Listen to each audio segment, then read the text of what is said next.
예, 특전사령관입니다. 아까 말이에요. 예. 윤석열 대통령과 통화한 것에 대해서 그 당시 상황은 그것으로 끝이었다 이렇게 얘기했는데 대통령도 또 전화를 받았죠. 그죠? 사령관님 전화를 받으셨죠? 사령관님 그 사실은 더 받으셨죠? 말씀드리기 제한됩니다. 지금 한 10초간 말씀이 없다가 말씀드리기 제한된다. 받으셨죠? 한 번만 더 묻습니다. 제가 고함 치기 전에 그래야지 속죄가 됩니다. 박국원 사령관 받으셨죠? 예. 그 제한되는 내용이 뭡니까? 두 번째 전화 받은 내용이 뭡니까? 말씀하십시오. 부탁드립니다. 온 국민이 다 보고 있어요. 그것만이 우리 곽 사령관의 그나마 책임이 감경될 수 있는 요소입니다. 뭐라고 대통령이 얘기했습니까? 사령관 뭐라고 얘기했습니까? 대통령이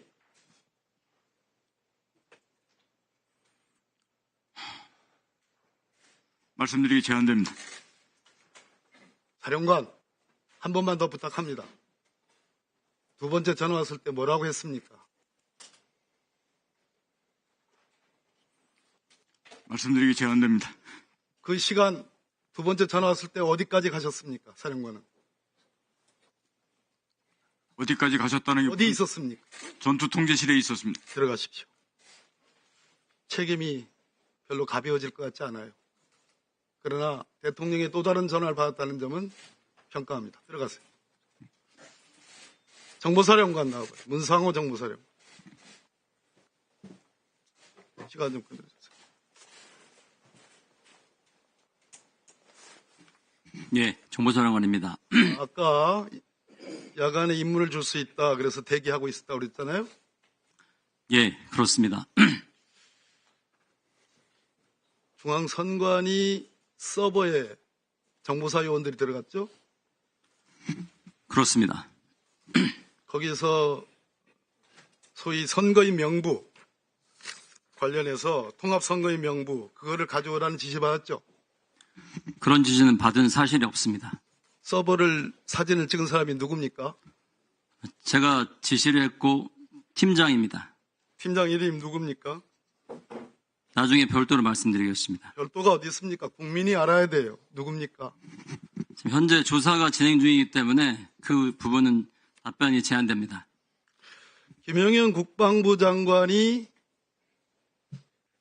선거 부정이 있었다. 계엄군을 투입해서라도 선관위 부정선거 의혹에 관련 수사 필요성이 있다. 이런 얘기 한 적 있죠? 저는 개인적으로 처음 듣는 얘기입니다. 처음 들었다. 들어갔던 그 대령인가 중령인가 하는 정보사 요원이 누군가로부터 서버와 관련된 보고를 했습니다. 그 보고의 상대방이 누굽니까? 본인입니까? 정확하게 그 의원님 질문을 제가 이해를 못했습니다. 들어갔던 서버에 들어가서 사진까지 찍었었지 않습니까? 그 정보사 요원이 보고를 했어요. 전화로. 그것이 CCTV에 찍히지 않습니까? 당신이요? 제가 지시했습니다. 사령관이 지시 받았죠? 아니, 보고를 받았죠? 예, 제가 보고받았습니다. 그때 사람 등치만큼 큰 박스를 가지고 나왔습니다. 그런 사진이 있어요. 처음 듣는 얘기입니다. 들어가요. 별로 개전의 정이 없구만. 방첩사 1처장 나왔어요.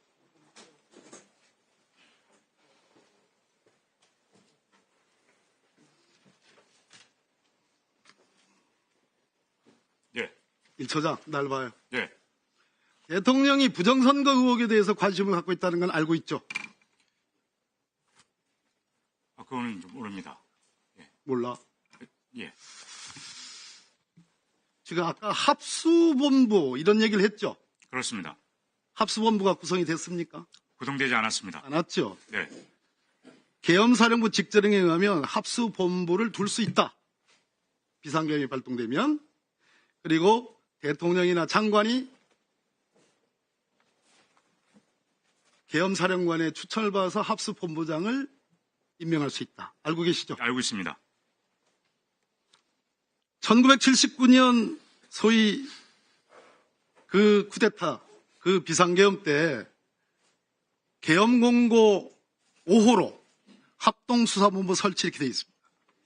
계엄사령부 내 합동수사본부를 설치 운영한다. 계엄법 16조에 규정된 범죄 및 포고령 위반 사범에 대한 수사를 목적으로 하는 겁니다. 알고 있죠? 지금 말씀하신 그 내용에 대해서는 제가 구체적으로 인식하고 있는 건 우리나라 장군들은 예. 도대체 우리나라 고위급 장교들은 헌법과 법률과 과거 역사에 대해서도 아무것도 몰라. 그러니까 이런 나쁜 짓을 하는 거예요. 응? 자, 법무관들이 맹렬하게 영웅적으로 반대를 했어요. 그죠? 법무관들 반대했습니다. 그래서 태업을 한 거예요. 그죠? 명령 이행에 대해서 중단을 만약에 우리 처장이 법무관들의 의견을 받아들여서 들어가는 거 태업을 해라 라는 지시 안 했으면 사실은 방첩사가 들어가는 거죠. 그 사실관계를 명확히 말씀드립니다. 아니면 아니라고 얘기해요. 아닙니다. 정보사가 들어간 거는 왜라고 생각합니까? 그 배경은 수사를 통해서 밝혀지겠지만 저희는 그 계엄 선포 이후에 사령관으로부터 뭐뭐뭐뭐 해라는 지시를 받고 관련 실장들을 예. 법무관들의 여러 가지 사유를 들었던데 들어가서는 안 되는 이유를 가장 핵심적인 거. 이것이 군사반론이고 비상계엄이 내란에 해당한다는 결정적인 이유는 이번 포고령에 아까와 같은 합수본부, 우리나라 국민들 합수본부 전두환, 보안사령관, 합수본부장 다 기억을 하고 있어요. 없었어요. 합수본부 설치가. 포고령이 없단 말이에요. 그래서 들어가면 들어가는 신용만 내도 내란 공동정범이라 이 말이에요. 알겠어요? 의원님 말씀하시는 충분히 이해하고 있습니다. 명령을 하달할 때 소집됐던 팀장들 포함해 대통령의 지시에 의해서 들어가라는 보도 보셨습니까? 제가 지시한 겁니다. 사령관의 여인영 사령관이 대통령 지시를 받아서 여인영 사령관이 지시하고 그래서 들어가라. 맞죠? 그때 명령 하달을 지금 말씀드립니까? 제가 여인영 사령관에게 지시를 받았던 사항들은 23시 계엄 포고령 1호가 발동이 되고 그 이후에 굉장히 어수선한 상황이었습니다. 중간중간에 전산팀을 꾸려라. 그리고 인원 나갈 때 장비는 어떻게 된다. 그리고 수없이 많은 전화를 받습니다. 사령관께서. 저 역시 임무 수행을 위해서 임무 편성을 어떻게 해야 될지 고민을 합니다. 밑에 편성된 팀장들도 제 임의로 편성을 했습니다. 왜냐하면 중앙선관위 등 전산센터에 이동하는 인원들이기 때문에 IT에 대한 지식이 있는 인원들이 구성이 되어야 됩니다. 그래서 정보보호단장, 과학수사센터장, 사이버보안실장, 그리고 군사보안실장 등 대령급을 팀장으로 소집을 합니다. 대령급으로 팀장한 이유는 혹시라도 모를 불법적인 요소에 대해서 그래도 군 생활을 많이 했던 우리 부대 대령급이라면 충분히 현장 상황을 통제할 수 있다고 생각을 했습니다. 그 인원들이 1처장실에 도착한 시간은 23시 3, 40분경입니다. 포고령 발표 나고 나서 그때 대통령 제가 이렇게 지시를 합니다. 첫째, 사령관님께서 대통령님, 장관님으로부터 적법하게 지시받은 사안이다.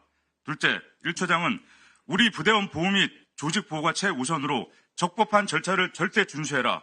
절대 통제 없이 행동하지 마라.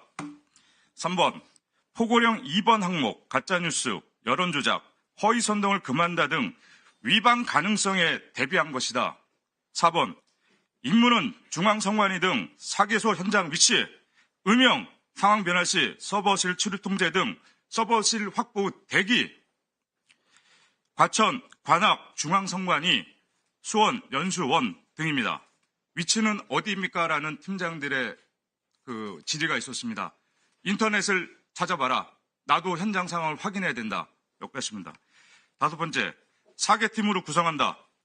투입 인원 편성, 부대원들의 소집되는 대로 출동을 준비한다. 수사관이 포함되지 않으면 현재 상태는 합수단의 개소 여부가 명확하지 않기 때문에 전 4개 팀의 특사경의 수사관을 편성해라.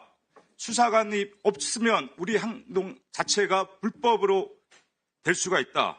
그래서 편성은 수사관 5명, 기술을 하는 기술지원팀 10명, 그리고 거기 인원들의 이동간에 필요한 안전대원팀 10명, 각 팀별 약 25명씩 4개 팀을 편성을 하라고 지시를 했습니다. 지시를 하면서 반드시 건물 투입 전에 경찰에 의한 안전 확보가 최우선이다. 해당 시설 근접에 도착 시 임무 수행은 반드시 1처장의 통제를 받아라 라고 한번 다시 얘기를 하고, 해당 시설 진입 시 음영, 필요시 체증 등 자, 법 절차를 준수를 재강조하고, 답변을 중지해 주시고요. 예, 그 지시사항들을 정리가 다 되어 있지요. 그때 구두로 제가 자필로 정리를 했습니다. 그러면 그걸 정리를 해서 박범계 의원님한테 제출을 해드리세요. 그리고 그 이후의 상황은 팀장들은 임무 편성을 하기 위해서 내려갑니다. 그리고 저는 법무실로 올라가고, 법무실 올라갔을 때 법무실장 등 7명의 법무관들이 있었고, 그 인원들 대상으로 하나 제가 문제 제기를 한 상황입니다. 자, 됐습니다. 여기까지입니다. 그러니까 그 상황을 정리를 해서 타임별로 정리를 해서 박범계 의원님한테 제출하시기 바랍니다. 아셨죠? 알겠습니다. 예. 네, 박범계 의원님 수고하셨습니다. 다음은 강선영 의원님 질의해 주시기 바랍니다. 먼저 여당 국회의원의 한 사람으로서 그리고 군을 무척이나 사랑하는 예비역 장군으로서 이번 사태가 발생한 점에 대해서 매우 참담하고 국민 여러분께 죄송합니다.